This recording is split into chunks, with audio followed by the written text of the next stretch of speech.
ल यहाँ हामी चाहिँ कटिङ गर्दा गर्दै यहाँ हाम्रो मिसिनको भाइले बोलायो सर कटिङ गर्दा गर्दै यहाँ देउता निस्क्यो भनेर हामी यहाँ देउता हेर्दैछौँ है त भाइ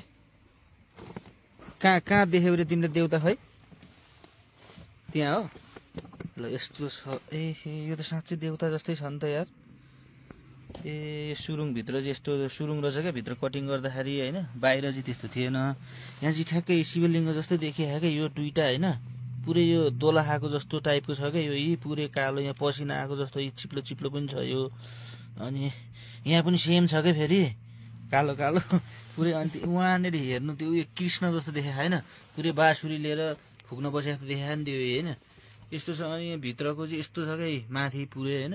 पुरै ओडा चिसो हावा कहाँ कहाँको पुरै समुद्रको आवाज जस्तो आइरहेको क्या भित्रबाट अनि यो त यस्तो छ क्या अनि यो चाहिँ एउटा अचम्मै लाग्यो मलाई अनि यो चाहिँ हामीले अहिले मिसिन चलाउँदा चलाउँदै रोकेर राखेको क्या यो एकचोटि सबैलाई देखाउँ के रहेछ यो भनेर यो पुरै चाहिँ नि यो चाहिँ अचम्मको छ क्या यो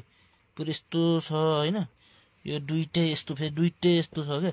त्यो अनि त्यही भएर देउता हो कि जस्तो लाग्यो क्या हामीलाई।